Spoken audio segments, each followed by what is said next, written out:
Ghosts appear in many forms. We can see them. What was that? We can hear them. I am not afraid. And sometimes we can even feel them. We've gone around the globe in search of the most terrifying spirits and supernatural beings who continue to live on long after their deaths. On World's Scariest Hauntings, anything can happen. Because you never know who's watching when the lights go out. What the hell was that? In this episode, a trendy neighborhood built on top of a mass burial site. As soon as you unearth bones, you're gonna have some kind of backlash from that. Memories of a troubled past hang in the air. They're so vivid, you can almost touch them. I was kind of in a state of disbelief. I kind of felt shivers crawling up my spine, and I felt pretty uneasy. The streets of Griffintown in downtown Montreal are haunted by a bevy of terrifying spirits. The ghost of Mary Gallagher is said to return here every 7 years to look for her head. Where is it? Where is that bucket? Where is that head?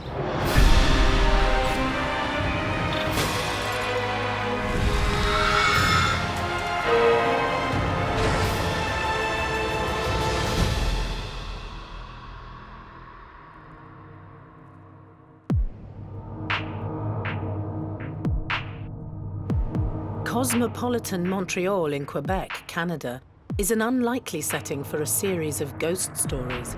But hiding away in the modern world is a small neighborhood with memories of a traumatic past.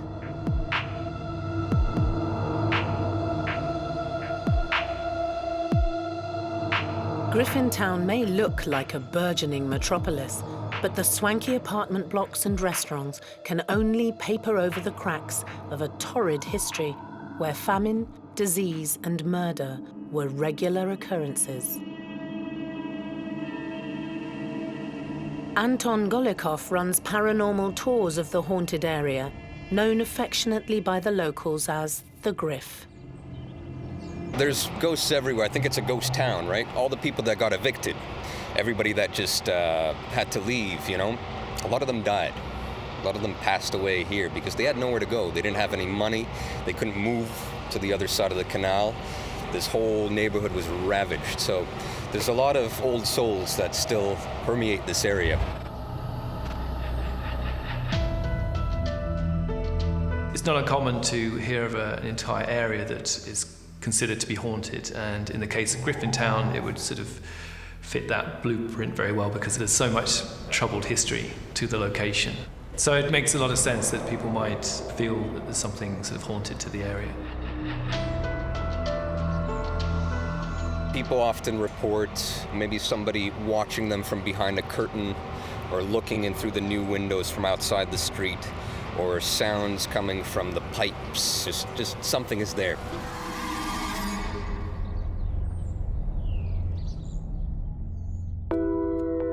In recent years, gentrification has turned the once industrial location into one of Montreal's wealthiest neighborhoods. But many believe that the seemingly endless construction work has woken the dead.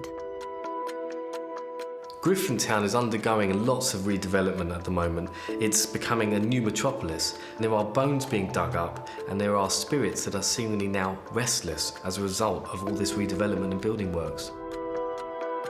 Any kind of change to the spirit's natural place or habitat or their home affects them very much as it affects us. So all the spirits that, you know, aren't laid to rest, or the spirits that have passed down there, the spirits that it was their home, they definitely think it would affect the supernaturalness that happens on the land.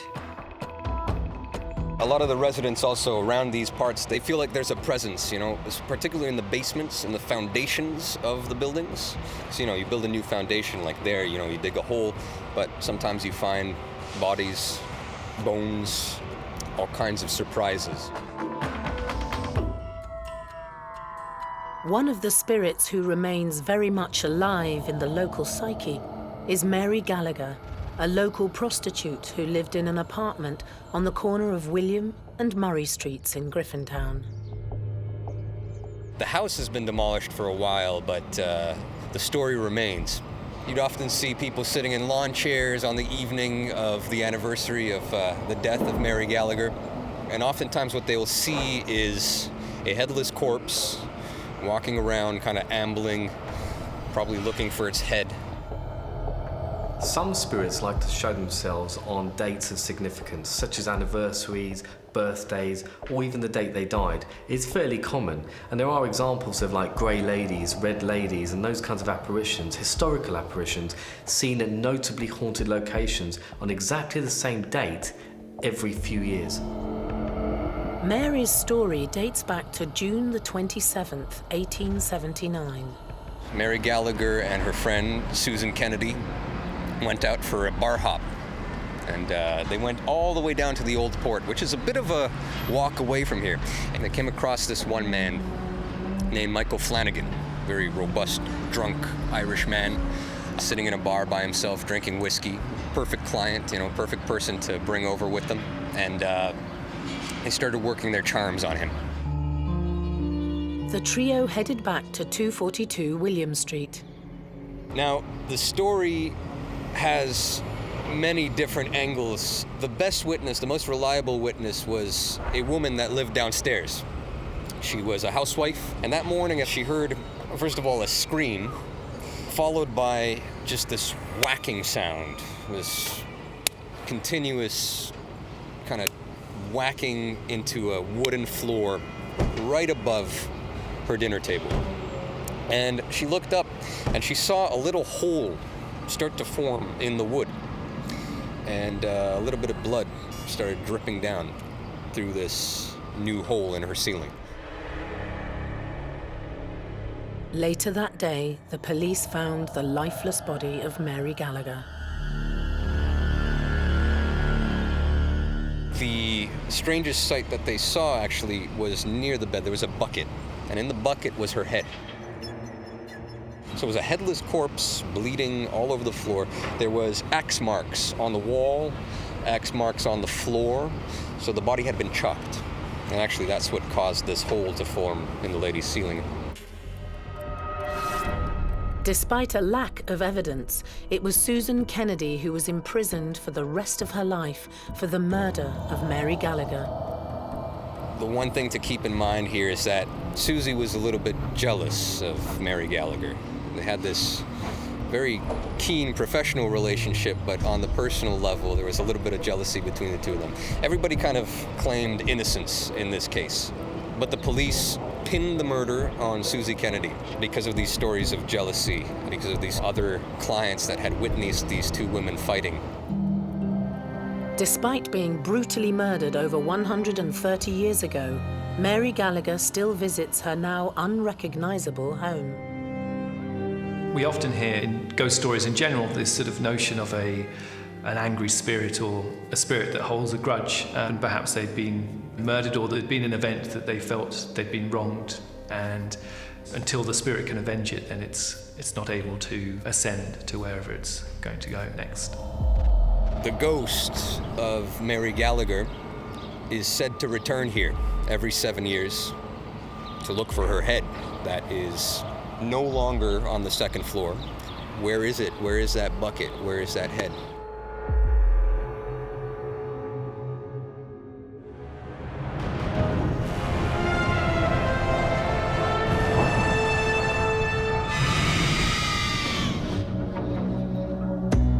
Before Griffintown existed, the land was a portage route for Native Americans.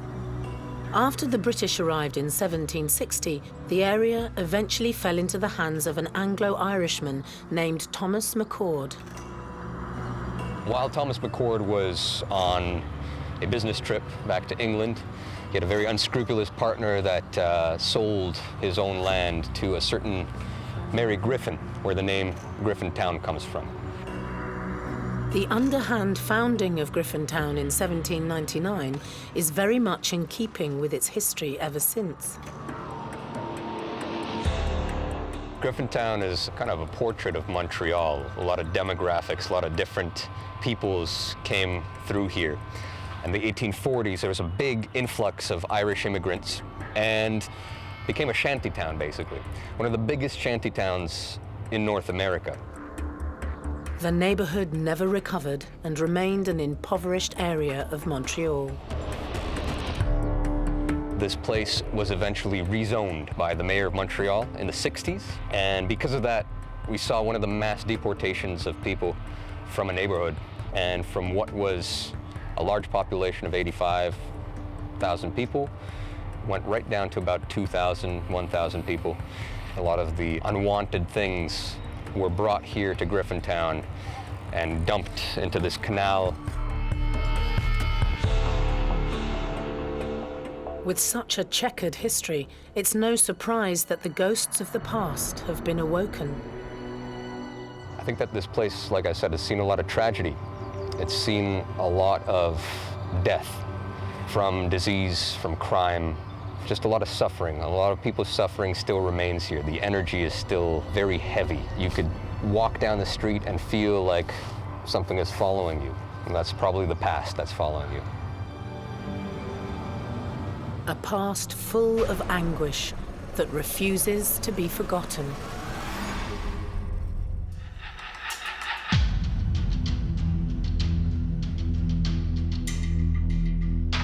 In downtown Montreal, you'll find one of Canada's most haunted regions.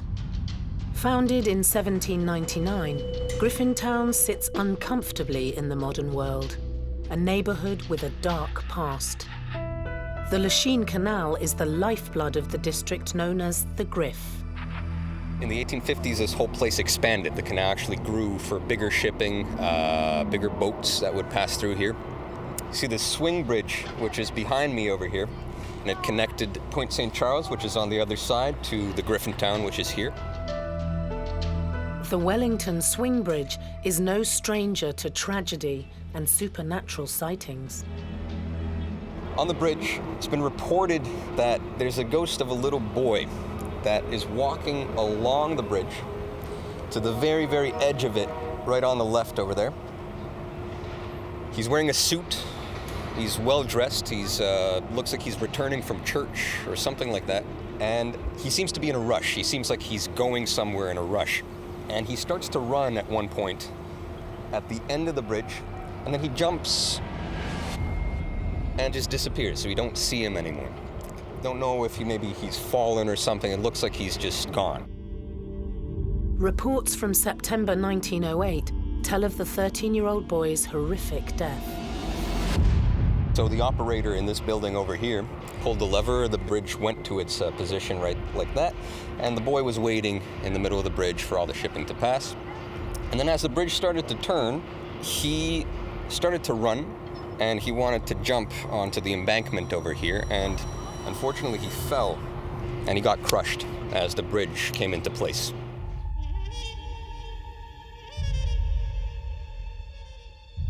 They called the local doctor here. People took a look at this kid. He was dead.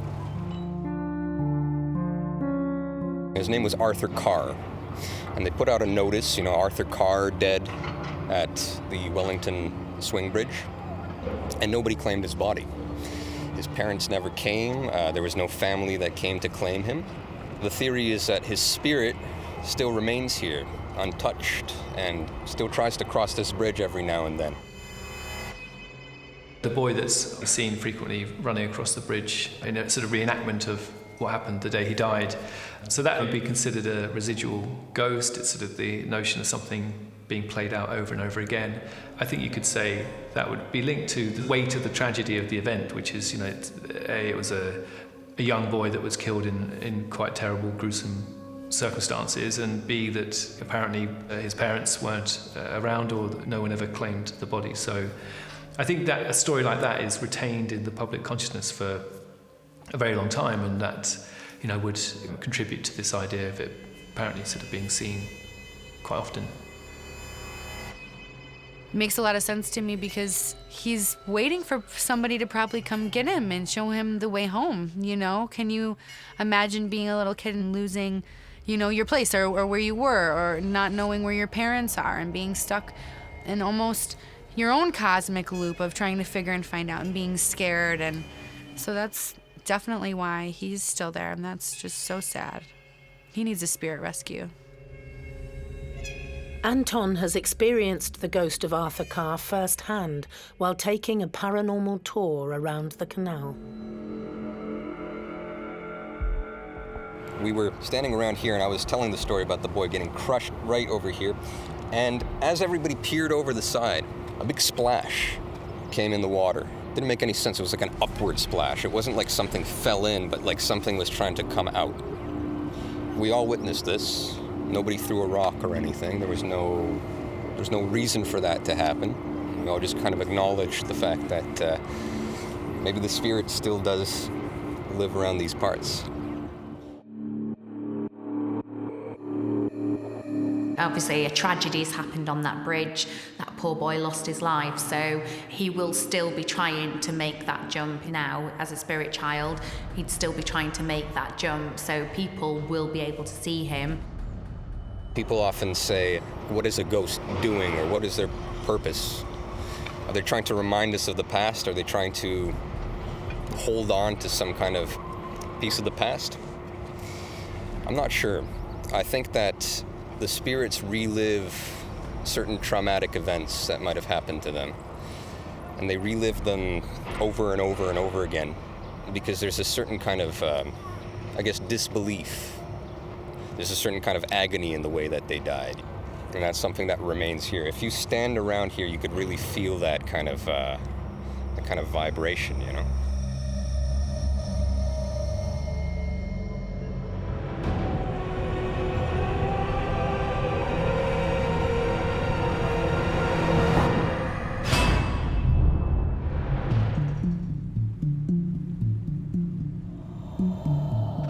Not all the ghosts of Griffintown are believed to be human. Some lurk in the dark, terrifying the local residents. Catherine Ridyard has lived in and around the neighbourhood for 25 years. She vividly recalls her supernatural encounter on the streets of the Griff. It was late summer. It was about 2:20 in the morning, and I was coming home from that direction over there. And I stood on the corner where the light is, and I looked this way, and I saw what appeared to be, it looked like to me like somebody was squatting on the sidewalk. It was somebody squatting. That's what I thought. I realized that, no, that's not a person, because it was just too tall to be squatting on the sidewalk. And then all of a sudden I got this feeling, and it looked up at me, and it noticed me noticing it, and it looked at me and had red eyes. And the first thing that went into my gut feeling was, it's hungry. The unworldly being that scared Catherine so much is believed to be a shadow person.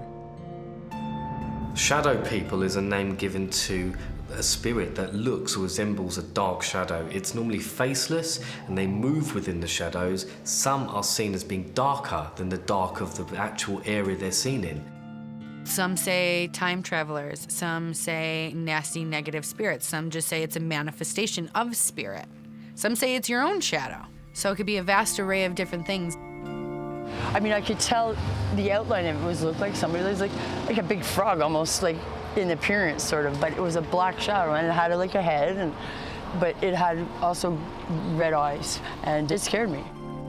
With some trepidation, Catherine has returned to the location of her terrifying experience. It was here, and I came back the next day, and I looked at the ground, and it looked like there was some kind of black goo on the ground. Now, you've got to remember, this is 8 years ago. And then this pole has been this way ever since. I still get a bad feeling just standing here. You know, I don't like it. I don't walk on the side of the street at night, or in the daytime for that matter. Catherine has since begun to study the strange beings. I heard something about shadow people and red glowing eyes and that kind of thing. And I looked it up on the internet, and I saw the exact same shadow, the same squat posture, the same head and black, exactly the same with the red glowing eyes. Now, I researched this particular kind of shadow person, and it's a very bad one to have around or to even be anywhere in your vicinity. And it's supposed to be really demonic, not nice at all. nor any other shadow people in my opinion there, but this is like the worst one to have. Shadow people are not what I would class as a human being. They would be a manifestation of a presence. Now, this could be negative or it could be positive energy. Sometimes from past experience, shadow people have been known to be negative people.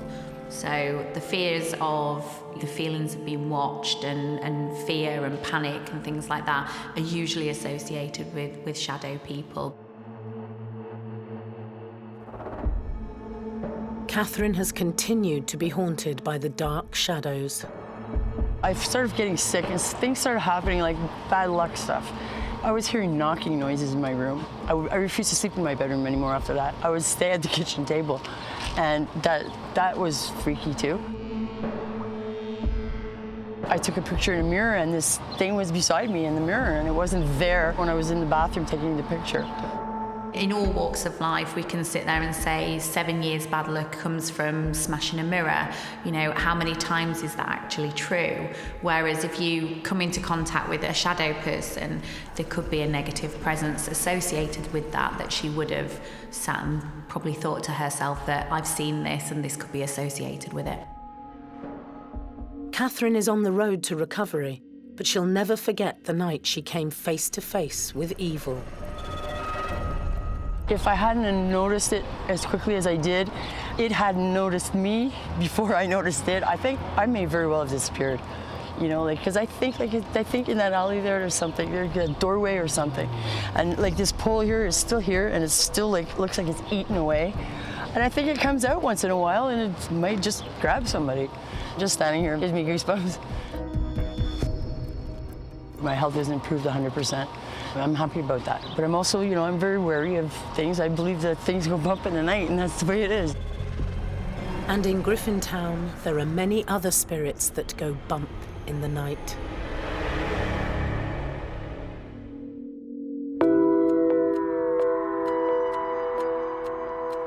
Griffintown's Lachine Canal officially opened in 1825, turning Montreal into one of the world's major ports. This channel of water has become one of the Griff's most paranormally active areas. Certain areas of Griffintown are said to be more haunted than others. There's a particular area by the canal that has seemed to attract more spirit phenomena than others, and that might well be due to tragic circumstances. We are on the extremity of the canal. We're actually right next to the Peel Basin. On the other side of the canal over here, there's a lot of ghost sightings that happen. A lot of people take photos around these parts. A lot of tourists come by here, and people notice on their photos after they've taken them that there's orbs. There's little white dots that are floating around in the photos. It's a very strange phenomenon, you know? It's kind of indicative of spirits that might be still living around these parts. During the Irish potato famine between 1845 and 1849, many people fled Ireland and headed to North America. Loaded onto cargo ships, they arrived malnourished and carrying diseases like typhus. Many were quarantined in sheds alongside the canal in Griffintown. They were coming to the old port of Montreal, getting off the ships and just dropping like flies. So these fever shacks that they built here in 1847 housed all of these very sick and dying refugees. At the time, in 1847, Montreal was a very small city. It was a population of about 50,000.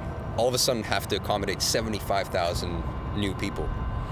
The citizens of Montreal were not happy about the fact that there was this vast sea of Irish that were contagious and bringing this disease into town with them. Drastic action was taken by the authorities. The army was called. They were put on all the rail bridges, on all of the bridges that would cross into town. It was almost kind of like a zombie apocalypse type thing. You know, they put this fence alongside. All these people that were sick on the other side couldn't cross over. And if they would be shot or they would be thrown into the canal over here. That's the kind of thing that people don't sort of forget very easily, and there's something very haunting about that, of course, so it makes sense that we associate an area like that with ghosts and sightings and hauntings and that sort of thing. One of the ghosts who has been spotted near the canal is a former mayor of Montreal.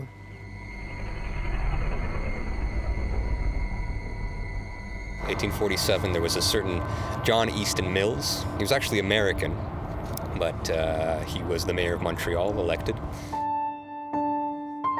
He was a very generous man. He was aiding the sick. In a way, he himself took it as his responsibility to help the people that were dying on the other side of the river. Inevitably, John Easton Mills succumbed to typhus. The mayor himself, at the age of 54, contracted this disease. It was his last act, was to bring food and water to the poor there, and he passed away. So in a way, this apparition that we see over there is probably still doing his duties to these people. He was trying to show compassion and humility to these people, and I think the land very much imprinted him doing that. So that's probably why he's still seen to this day doing the same thing, to show that these people weren't, animals. They're humans and they feel, and the mayor saw that. Obviously, he did have that caring nature about him in order to look after those people who were quite ill. And it is not uncommon for people to actually come back and still care for people that they think is still there.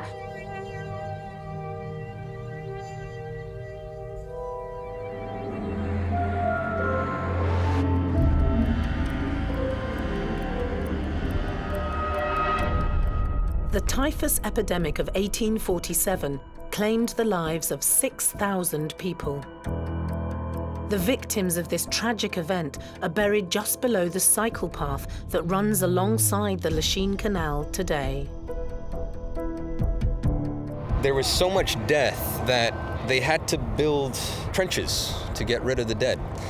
They had to build these huge, huge trenches. They dug these trenches and they would just throw hundreds of bodies at a time and bury them on this site here. Right now it's a bike path, so a lot of people that are biking there, they feel this negative energy. They don't know what it's coming from, but it still remains. And a lot of the excavations that are happening in Griffintown, a lot of the new buildings that are popping up, once the foundations are being dug, once the buildings are starting to be built, they discover remnants of the bodies right underground there.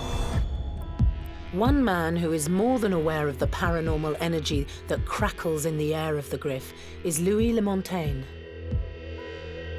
This area is in the process of being gentrified. There's many condos popping up, so a lot of the history is being forgotten, but there's a lot of kind of dark and really interesting history around this neighborhood, Griffintown. Louis remembers exploring the area when he moved to Griffintown. My first time here, I was with a couple of friends, and it was mid-January, pretty cold day, and we were going for a walk. We came upon this bridge, and suddenly we just stopped for about 20 minutes, and I was staring off for what seemed like at least half an hour. After a while, I felt like I was in a bit of a trance-like state. I saw kind of a orb glimmering amidst the grass. It was kind of a translucent orb, letting out kind of a diffuse, milky light, kind of something dancing about that felt superimposed on my vision, almost like holographic. I wasn't sure that if I went up to it, I'd be able to touch it, but I could definitely feel it was tangible.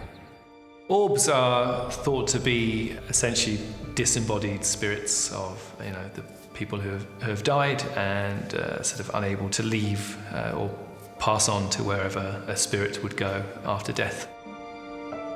So they're frequently described as being like sort of balls of electricity floating through the air. It really captured my attention, and I just stared at it for a while. And as soon as I considered walking over to see if it was a trick of the light or what was going on, my friend nudged me and told me to go home. Louis knew he had to come back and explore some more. It was actually a couple of weeks later. I was walking by myself this time at night, around midnight or so, and I could see this conglomeration of white orbs kind of dancing above the mounds. So whereas last time I only saw one, this time it looked like there could have been thousands. But I could hear kind of in the background these voices in my head, so I thought I was having like an auditory hallucination or something like that. All of a sudden, I just kind of closed my eyes to focus in on what I was hearing, and it sounded like the wailing of voices. At first, I thought it sounded maybe like a choir or something like that, but I realized there was an element of pain in the voices as well. I kind of collapsed, like slumped over on the mound, and when I came back to my senses, I could see ships, kind of ghost ships, just floating above me, I guess, paired with the sound of these voices coming again. Spirit shows you things when they're trying to communicate with you and tell you certain things. So whatever they show you from that point on, whether it's in your mind's eye or physically in front of you, I really believe it has to do with the spirits that are there and the story that they're trying to tell the person that they're communicating with. The sheer size of the paranormal event stunned Louis. I was kind of in a state of disbelief. I didn't really trust my senses. I was pretty curious as well, but also pretty frightened. I kind of felt shivers crawling up my spine, and I felt pretty uneasy. If a person's quite open and quite sensitive, to go into a trance-like state, which would enable his subconscious to actually communicate with the orbs and obviously followed them as to what he was supposed to do, then it could be a possibility that they've actually led him to where they wanted him to be. After a while, it just kind of dissipated, and I was just left there kind of bewildered, wondering what I was doing, and got back on the bridge and I walked home. Before his mystical encounter, Louis was unaware of the history of the area. At the time, I had no idea that this was a burial site, so I thought I was going a bit crazy, and I just kind of brushed it off. And it's only when I spoke to my friend a couple of weeks later that he told me that this was actually a mass burial site from the mid-19th century. 1847 was called Black 47 here in Montreal. All these dead and dying still buried on the other side of the canal. And the orbs are the vestige of that. They still float, these spirits that are forgotten and underground. The renovation of Griffintown may explain why the paranormal activity is so rife. Another sort of trope that we often hear coming out of stories about ghost sightings in Griffintown is this notion that somehow spirits have been disturbed because bodies have been dug up in the process of rebuilding the area. This is quite a commonly held notion in many cultures throughout the world, that the idea that if you disturb a body after it's been laid to rest, then it somehow creates a restlessness in the spirit, or indeed, if a body hasn't been properly laid to rest, the spirit will remain restless until that has been rectified. Unearthing any human remains in general and disrupting the ritual and the laying to restness that has been done will definitely riff the spirit, because again, you're disrupting a holy ground, a holy place, whether ancient or modern. As soon as you unearth bones, you're disrupting that spirit who's laid to rest. You're gonna have some kind of backlash from that, whether it's karmic or cosmic. Louis still can't quite believe what he experienced that night. The only way I can justify it in my own mind is that, maybe in certain places where a lot of things happen, it can leave some sort of trace, let's say on electromagnetic level or something, I don't know. It really did feel like time was an illusion at that point, and the spirits of the people who suffered here and arrived here almost 200 years ago felt very much alive. The paranormal energy generated beneath the banks of the Lachine Canal continues to show itself, even in the modern surroundings of 21st century Griffintown.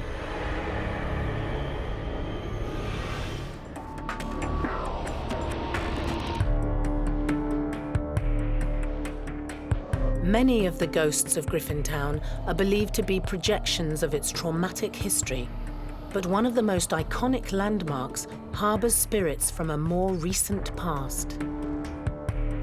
This is the land of beer. Montreal is the land of beer. You know, Griffintown, because of all the Irish, was a very popular drinking place. In 1861, there was a man by the name of William Dow. He was a very brilliant businessman. He kind of made this big conglomerate, 13 companies all together, and they opened this brewery, which is behind us over here. Eventually, this whole place just fell to ruin. The brewery was no longer used, the facilities were a little bit dated, so it got abandoned. The brewery is believed to be one of Griffintown's paranormal hotspots. There's a bunch of urban explorers that still go in there, take a look around, see what's in there. There's rumors abound that the Montreal Mafia uses this place as a sort of dumping ground for bodies. They say that there's a few bodies that are buried in concrete in the big silos that are back there on the other side. In the top floors, there's oftentimes paranormal explorers that go to see what's going on in this building. They say that there's a very intense, horrible ghostly activity up on the top floors. The ghost that's particular to this place kind of doesn't fall in line with the mafia stories or the brewing stories or anything like that. It's actually the ghost of a little girl. Mediums who have investigated inside the Dow Brewery have dated the death of the girl to the late 1990s. Oftentimes people report hearing the crying of this little girl coming from the ground, and when she hears people passing by, she stops crying and she starts calling for help. She starts asking people to pull her out of this hole in the ground. I think obviously the atmosphere tends to absorb any sort of energy. Now, usually with tragedies, murders, anything like that, you would assume that the trauma and the traumatic experiences of those people have been absorbed by the atmosphere. So that would lend itself as to why the voices of people are heard and screams are heard, and obviously it just replays itself over and over again. We have no idea where this girl comes from and how she ended up there. There are some theories. Maybe she was one of the daughters or something of a mafia boss or something like that. She got put into the ground. We're not sure.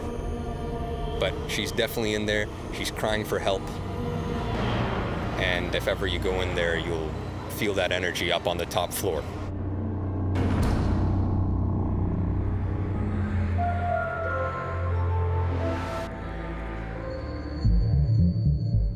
With so many Irish immigrants entering Griffintown, St. Anne's Catholic Church on the corner of Mountain and Basin Streets was once a bustling part of the town. We're in the ruins of the St. Anne's Church, which was built here in 1698 originally. This little chapel stood for about a century and then it burned down. The church was rebuilt in 1854. It was a lot bigger. All the Irish would come here. They could convene here for Mass. You could take a look just down the line. You see we're actually in the church right now. The benches that they have on the sides are where the pews used to be. The foundations, you see all the stone on the side there. And behind us in the forest, there used to be a priest's house. The priest used to live right back there.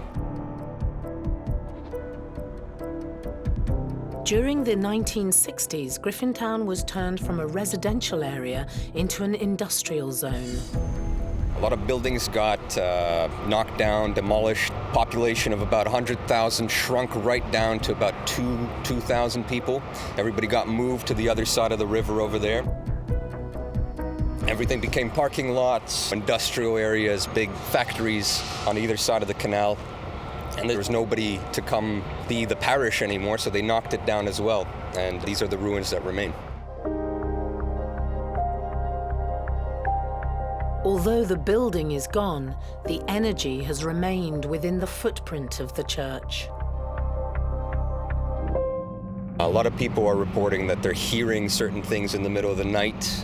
People usually hear footsteps following them in the middle of the street. Some people even hear bells, which are coming from this forest area, just like church bells that are going on in the middle of the night. There was a man who's actually, I believe he lived in one of these condos here. He was walking down the street going home, and he saw a priest having a funeral ceremony. And they all walked down this aisle to the entrance of the church. And as they reached the entrance, they all just disappeared. It's as though as they were exiting into the street, they were gone.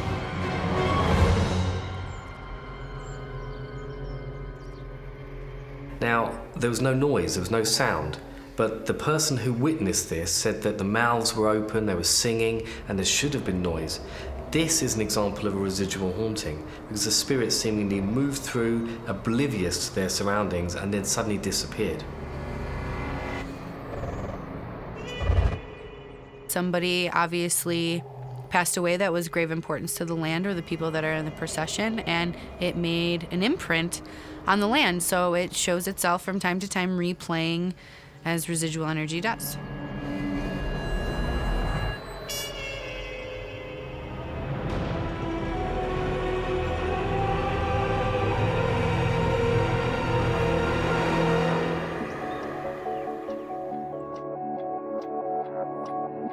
Griffintown remains a mecca for ghost hunters from around the globe, fascinated with searching for old spirits within the new world.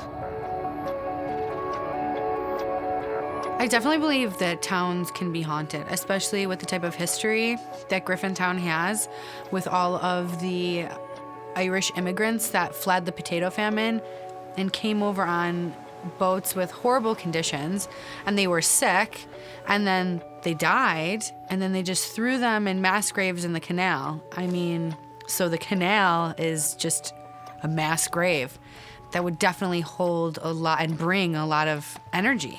Negative energy, because it's not like they were given their own tombstone and laid to rest in the traditional form. They were just thrown together in a hole and buried. I wouldn't be rested if that was me. I think a lot of ghosts remain for diverse reasons, some for more benevolent reasons, others, like the boy that got crushed in the bridge, for the agony that they might have encountered and endured. And there's a lot of anger, there's a lot of suffering, and I think it's within the atmosphere here. Even as the million-dollar apartments rise above the old town, experts believe that the ghosts of the past will continue to be uncovered in the Griff. It's a land of gentrification. You got all these really expensive apartment blocks which are going up on old factory sites, on old land that has seen a lot of tragedy. So the new residents, the young generation of young professionals that are living here nowadays, report a lot of ghosts and spirits and sightings of paranormal activity around these parts. They're digging up the past and now finding all that old history and all the old secrets of the Griffintown.